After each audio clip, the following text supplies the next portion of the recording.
노무현 전 대통령 서거 15년 주기를 맞아 더불어민주당 이탄희 의원 연설이 재조명받고 있습니다. 존경하는 동료 시민 여러분, 동료 의원 여러분, 대한민국 정치는 암흑기입니다. 정치 양극화가 세상을 망치고 있습니다. 국민의 입장에서는 나를 대표하는 대표가 사라졌습니다. 국회의원 300명 중에 내 처지를 대변하는 사람이 없습니다. 전 국민 무대표 상태, 정치 실종의 상태입니다. 지금 국민의 삶이 어떻습니까? 15.9% 고금리에도 50만 원 대출을 줄 서서 받습니다. 전세 대출이자 월 60만 원 내던 사람이 200만 원 내고 있습니다. 주머니에 쓸 돈이 없습니다. 출생률은 세계 꼴찌고 기후위기로 동물은 때로 죽고 있습니다. 이대로 가면 대한민국은 멸종합니다. 이걸 막을 힘은 정치밖에 없습니다. 대한민국 수천만 명이 1년 내내 일해서 번 돈, 거기서 거둔 세금 600조 어디에 어떻게 쓸지 정하고 100만이 넘는 공무원들 어디 가서 무슨 일 해라 지휘하는 것이 정치입니다. 그런데 우리 정치는 이 큰 힘을 가지고도 국민 삶을 지키는 데 집중하지 않습니다. 반사이익 구조니까요. 대통령이 양곡관리법 거부하면서 문재인 정부 때는 왜 안 했냐 이러면 그만입니다. 노란봉투법, 진짜사장교섭법 거부할 때도 마찬가지일 겁니다. 반사이익 구조니까요. 상대만 못 찍게 하면 선거 이기니까요. 제 소속 정당도 마찬가지입니다. 대일 굴욕 외교, 그 참담함을 반복해서 폭로하면 그만인 것이지 더 나아가서 새 시대의 외교 전략, 그 대안을 말하는 데까지 나아가지 않습니다. 세상에 이렇게 쉬운 정치가 없습니다. 남의 말에 조롱하고 반문하고 모욕 주면 끝입니다. 고소고발하고 체포동의안 보내고 악마화하면 그만입니다. 반사이익 구조니까요. 그래서 대한민국 정치에는 일 잘하기 경쟁이 없습니다. 대안 경쟁이 없습니다. 문제를 방치합니다. 200만 농민, 100만 하청 노동자의 생활고는 버리고 갑니다. 앞으로도 그럴 겁니다. 그래도 선거 이기는데 지장 없으니까요. 그런데 그렇게 선거 이기고 나면 뭘 할 수 있습니까? 2008년도에 한나라당이 단독 과반을 했습니다. 민주당이 2020년에 180석을 했습니다. 그래서 각자 4년 동안 뭘 이뤘습니까? 개혁을 했습니까? 독주 프레임에 걸려서 시간만 낭비하지 않았습니까? 혐오는 방향을 가리지 않습니다. 전 정권에 대한 혐오를 기반으로 당선된 대통령이 지금은 가장 큰 혐오의 대상이 되어 있습니다. 앞으로도 마찬가지일 것입니다. 지난 15년간 성공한 대통령이 있기는 합니까? 이제까지 수천 명의 국회의원들이 나왔지만 그중에 성공한 국회의원들이 과연 몇이나 됩니까? 국민 여러분, 이것은 절망의 정치입니다. 고 노무현 대통령이 자서전 운명이다에 이렇게 적었습니다. 1등만 살아남는 소선거구제가 지역구도와 결합해 있는 한 우리 정치는 한 걸음도 앞으로 나아갈 수 없다. 정책 개발보다는 다른 정당과 지도자에 대한 증오를 선동하는 것이 훨씬 효과적인 선거운동 방법이 된다. 모든 정당에서 강경파가 발언권을 장악한다. 국회의원을 대폭 물갈이해도 소용이 없다. 선거법 개혁은 노무현의 꿈이었습니다. 사람 바꿔서 해결 안 된다. 선거구조 안 바꾸면 대한민국 정치는 계속 동네 싸움에 불과하다. 이미 20년 전에 답이 다 나온 문제입니다. 그런데 지금까지 해결을 못한 이유는 딱 하나, 양당의 기득권 때문입니다. 탐욕의 위성정당이 대표적인 사례입니다. 저부터 반성합니다. 국회가 다음에 하자 이렇게 20년을 미루는 동안 이제 증오와 혐오는 지역주의를 넘어서 세대와 성별, 정치 성향 전반으로 번져버렸습니다. 더는 방치할 수가 없습니다. 그동안 소진한 사회적 에너지가 도대체 얼마입니까? 1700만이 넘는 촛불 시민들의 무너진 자부심은 뭘로 보상할 겁니까? 이번에 어떻게든 이 악순환의 고리를 끊어내고 가야 합니다. 이번 선거법 개혁의 핵심은 정치 다양성 확보에 있습니다. 정치가 싸움만 하지 경쟁이 없습니다.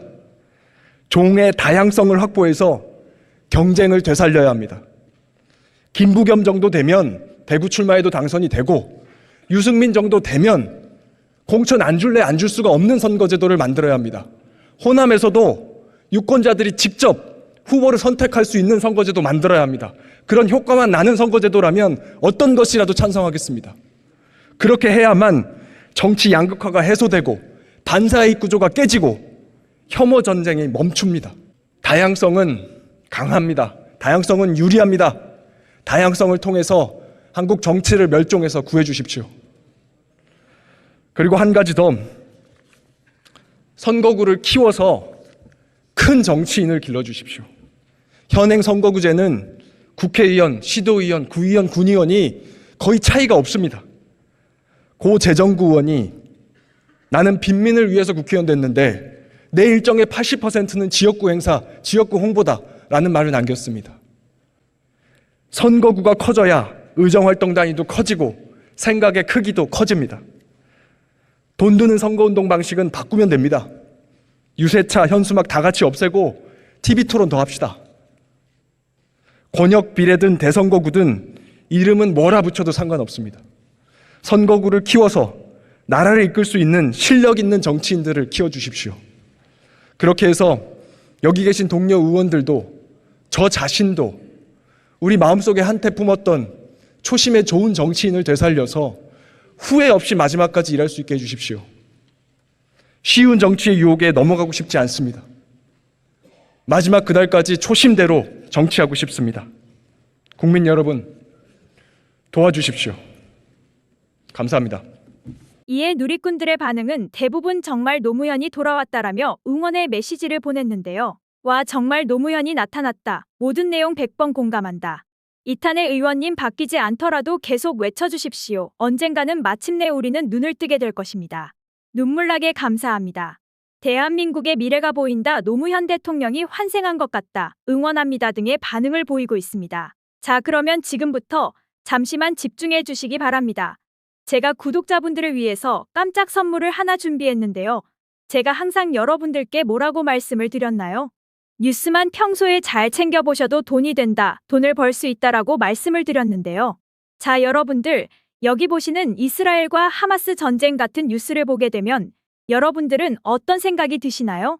그냥 뉴스만 보고 끝내는지, 아니면 이 뉴스를 어떻게 이용할 수 있는지, 이 부분을 고민하고 계시는지를 되물어보고 싶습니다. 자, 그 이유가 뭐냐면 제가 지난 11월 초에 여러분들께 뭐라고 말씀을 드렸었죠? 지금은 로봇 사업에 관심을 가져야 한다. 뉴스만 보고 그냥 넘기지 마시고 투자 쪽으로 생각을 한번 해보셔야 한다. 라고 말씀을 드렸습니다. 그리고 나서 이런 썸네일들을 뉴스를 통해서 많이 보셨을 텐데요. 이런 로봇 산업이 이슈가 됐을 때 부자들은 어떻게 생각한다? 로봇 관련주는 뭐가 있는지, 어떤 종목이 가장 좋은지, 어디에 투자해야 돈이 몰리는지를 자연스럽게 생각한다고 제가 말씀을 드렸죠. 그 이유가 뭐냐면 부자들이 봤을 때는 이슈가 곧 돈으로 이어지고 그 이슈가 나에게 돈을 벌어준다는 경험적 확신이 있기 때문에 부자들은 항상 이런 사회적 이슈를 관심 있게 챙겨본다. 이렇게 제가 말씀을 드렸는데요. 이번에도 마찬가지입니다. 제가 지난번에 시청자분들과 함께하는 주식으로 수익 내기 이벤트를 진행했었는데요. 당연히 100% 무료로 진행을 했고, 자, 여기 보시면 아시겠지만 제가 지난번에도 저한테 구독이라고 문자 남겨주신 모든 시청자분들께 이렇게 로봇 관련주 중에 가장 급등할 확률이 높은 한 종목, 많은 종목이 아니라 딱 두산 로보틱스 한 종목을 여러분들에게 추천드렸어요. 그러면서 여기 나와 있는 대로 정확히 얼마에 매수해야 하는지, 그리고 수익률이 어느 정도 나왔을 때 팔아야 하는지, 이런 부분들까지 여러분들에게 정확히 알려드렸었는데, 자, 지금 실제로 어떻게 되었나요? 오른쪽을 보시면 아시겠지만 제가 11월 초에 문자로 이 두산 로보틱스를 소개해드리고 나서 실제로 한 달도 지나지 않아서 이렇게 주가가 2배 이상 급등이 나와주었고, 그래서 당시에도 굉장히 많은 분들이 제가 드린 이 종목으로 수익을 내실 수가 있었을 텐데요. 다시 한번 축하드린다고 말씀을 드리겠고, 자, 이번에도 마찬가지입니다. 최근에 이슈되고 있는 게 이 하마스와 이스라엘 전쟁이기 때문에 우리가 어떻게 생각해 볼 수 있다? 전쟁이 계속해서 심화되면 피해가 커지기 때문에 전쟁에 필요한 물자나 의료 지원 물품들이 반드시 필요할 수밖에 없다. 그럼 그 중에서 전쟁을 실제로 해본 경험이 있고 의료 수준이 높은 우리나라 기업들 중에 한 곳이 가장 크게 부각받을 수밖에 없다. 그래서 우리는 당연히 우리가 이쪽으로 생각해야 된다는 겁니다. 자, 그렇기 때문에 제가 이번에도 뭘 보내드린다. 지난번과 똑같이 구독이라고 저에게 문자를 보내주시면 제가 물자 지원 관련주 중에 앞으로 대장주 역할을 하면서 주가가 가장 크게 급등할 한 종목을 구독자분들에게 문자로 종목명과 사고 파는 시점을 모두 알려드릴 거예요. 그래서 여러분들이 주식으로 돈 버는 연습을 한번 해보시라고 이렇게 말씀을 드리고, 혹시라도 나는 주식을 하지 않는다 하시는 분들은 주변에 주식하시는 분들에게 추천을 해주셔도 되고, 아니면 연세가 있으셔서 투자가 어려우신 분들은 이 종목을 가지고 자녀분들에게 한번 사봐라, 이걸로 한번 수익을 내봐라, 이렇게 조언을 해주실 수도 있는 거겠죠? 그래서 지금 이 영상을 보시는 시청자분들 중에 나도 이번 종목이 좀 궁금하다 하시는 분들은 누구나 상관없이, 그리고 어느 시간대나 상관없이 부담 없이 이렇게 상단에 제 번호를 항상 남겨놓고 있습니다. 제 번호 010-2068-6834번호로 저에게 이런 식으로 지난번처럼 구독이라고 문자 보내주시면 제가 이번에도 똑같이 무료 추천 급등주 문자를 보내드리겠습니다. 이해되시죠? 그래서 제 번호 010-2068-6834번으로 구독이라고 보내주시면 여러분들이 직접 이슈를 통해서 돈 버는 연습을 해보실 수가 있는 거고, 제가 돈을 받는 것도 아니고 투자를 대신해드리는 것도 아니니까 부담 없이 신청해 주시면 되는 겁니다. 그리고 수익이 나면 저는 다른 것은 바라지 않습니다. 제 채널의 구독과 좋아요 한 번씩만 눌러주시면 됩니다라고 이렇게 다시 한번 말씀을 드리겠습니다.